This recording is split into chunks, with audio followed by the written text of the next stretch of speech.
Hello ladies and gentlemen, and welcome back to another video on the Raptor Josh channel. Now, Guardians of the Galaxy Volume 3 trailer has just been released and we are going to be reacting to it today. Now we know, maybe not this trailer, but clips were shown for people at Comic-Con, and we know that this story is going to be focused on Rocket and his backstory, and it's going to include the High Evolutionary. Now, High Evolutionary is the character that created Rocket, the raccoon, and we know that Rocket wasn't a raccoon, but rather genetically engineered to become a raccoon. So I'm looking forward to seeing what they reveal in this trailer and what direction the movie is going to be going in, because so far the Guardians of the Galaxy movies haven't missed in terms of audience interaction. It's been quite positive, so I'm looking forward to seeing the direction James Gunn takes the final installment, and probably the last time we'll see, unless they appear in Secret Wars, the Guardians of the Galaxy. So without further ado, let's take a look.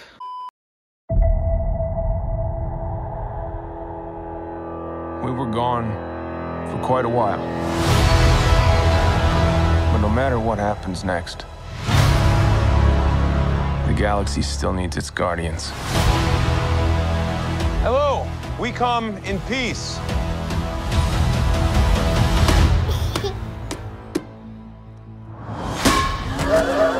Come on, Drax. Seriously, dude? No! Ow!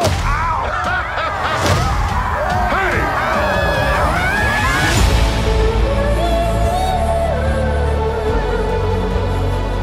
Don't forget where we came from. We have been running our whole lives. Pete, I'm done running.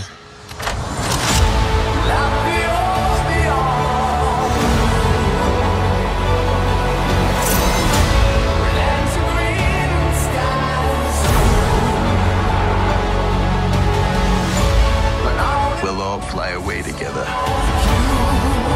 One last time. Into the forever and beautiful sky. We are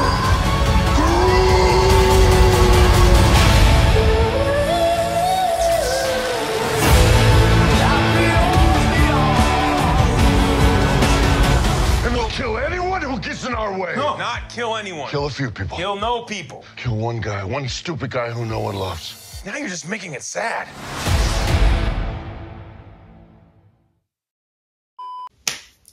Wow. So straight off the bat, you can gauge that the vibe of this film will be, you know, comedy mixed with emotional elements that drive the story. So obviously we'll have Rocket's backstory, which looks to be quite heartbreaking. We saw a baby Rocket. We also saw, so in the comics, Rocket has a love interest called Lila. Now Lila is an otter, but is not an otter, if that makes sense. She has been engineered by the High Evolutionary to be an otter, just like Rocket isn't a raccoon. So it'll be interesting to see their relationship. Also, the planet on which the Guardians land on is, in the comics, the High Evolutionary makes a place called Half-World, where it's a planet and the people are mixed with animals. As you can see, you had a panda, some sort of like little girl who's like a, I don't know, badger, I think, and then you had a rabbit with its ears down as well.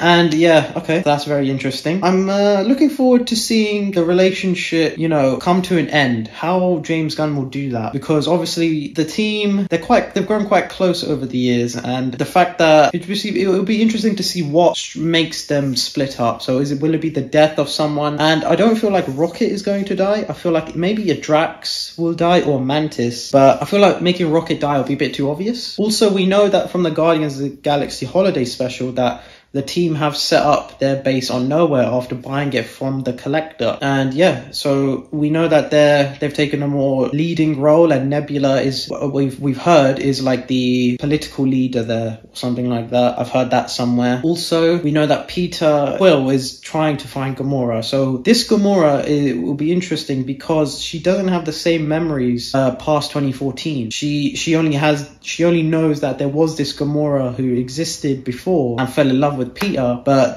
she has no memories of these. So it'll be interesting to see how they react when they see each other and how they find each other. We do know that Gamora will be leading a group of Ravagers in this film, you know, like Yondu did before he died in the last movie.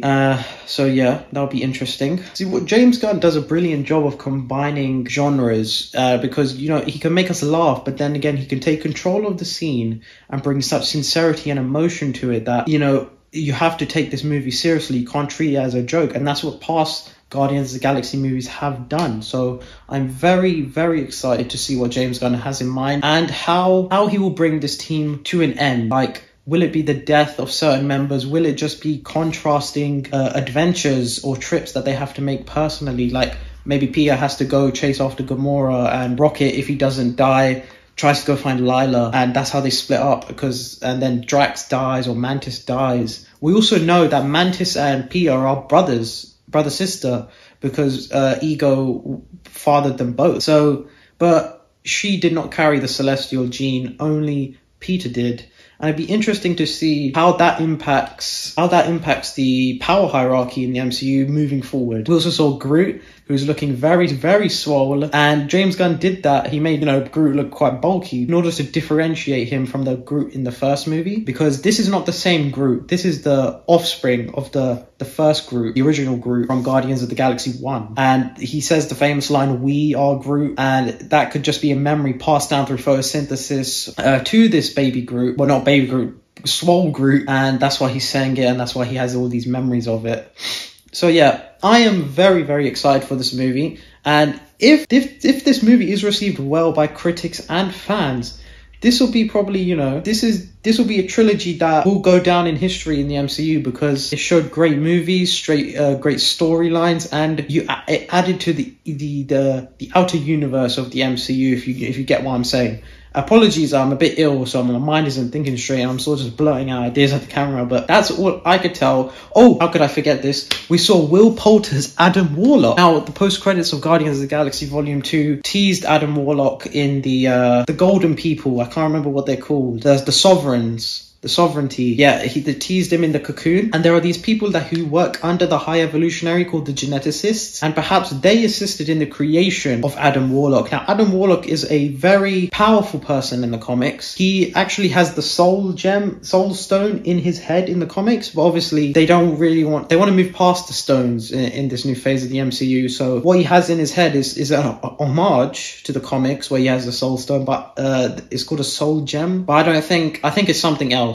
Maybe it's just a little design feature. I don't think it has any practical effect, right? But he has energy-based powers, and he can be, you know, a great hero, but he could also be a powerful villain. So it'll be interesting to see what direction James Gunn takes in. He has said that Adam Warlock is like a newborn child who has all this power. So, you know, sort of like Vision, how Vision was born, but he has this intelligence because he's AI. Adam Warlock has just been born. So he was literally born yesterday, has all this power, and is being sent on the mission by the Sovereign to maybe kill the Guardians. But I can see no other motive for him. But he's being ordered to kill the Guardians, and it'll be interesting to see what happens to him afterwards, and how he reacts with other people in this movie, because his behavior has been likened to a newborn with all this power in the movie. But yeah, thank you guys for watching this trailer with me. Share any thoughts and opinions you have down in the comments below. I'm very looking forward to just reading them and, having a conversation. Let's have a conversation get going. Also, make sure you guys follow my Twitter and Instagram, please. I post my daily life stuff, any thoughts and ideas I have, future video ideas. So make sure you go follow me on Twitter and at Instagram.